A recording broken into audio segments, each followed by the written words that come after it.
محسن صاحب د غزل مطلب و چې ښکلي تباشه ښکلیو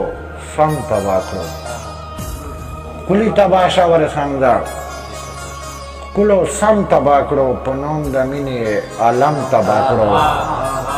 ښکلي تباشه ښکلو سم تباه کړو په نوم د مینې عالم تباه کړو تیلا ولې د ستم په کاڼو صغیر صاحب تیلا ولې د ستم په کاڼو پادګانو دې څه کم تباه کړو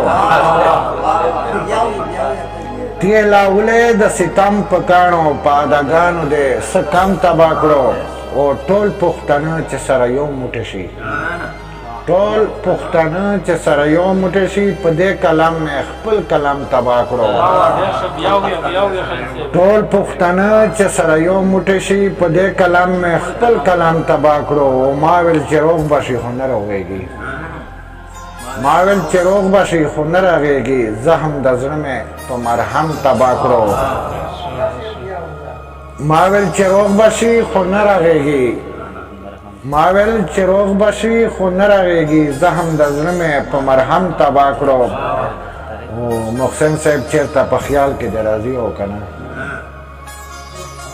چېرته په خیال کې دې راځي او که نه اقبال دې یاره درد و غم تباه کړو محسن صاحب د غزل مطلب و چې ما ژړوي په هر قدم زندگی ما ژړوي په هر قدم زندگی راته یو چا کړه جهنم زندگی و شعر دا رشته زما او د جانان داسې ده رشته زما او د جانان داسې ده لکه د ګل او د شبنم زندگی او ورسند دا پرنا ورځ مې سترګې دید نه کوي پرنا ورځ مې سترګې دید نه کوي چاته د خدای نکړي تورتم زندگی پرنا ورځ مې سترګې دید نه کوي چاته د خدای نکړي تورتم زندگی او غم د جنان مې کړه بدل په خوښي غم د جانان مې کړه بدل په خوښي دا به دې وي په ما کرم زندگی او اقبال دغه د قسمت کیسې دي ورسخنده اقبال دغه د قسمت کیسې دي چاته ګنډیر چاته سیمام زندگی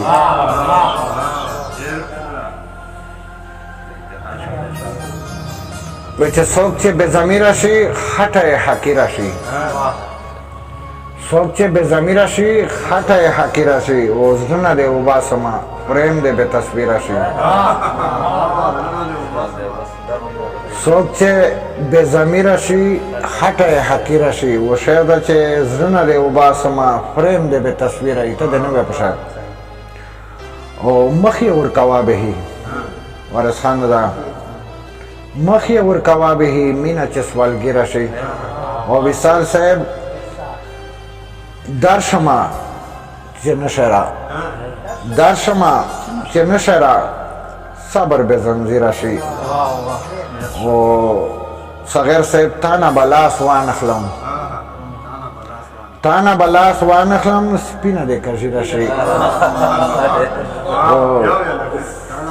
تانه به لاس وانخلم سپینه دې کژیره شي او درومې د اقبال نه چې طبع مې تغیره شي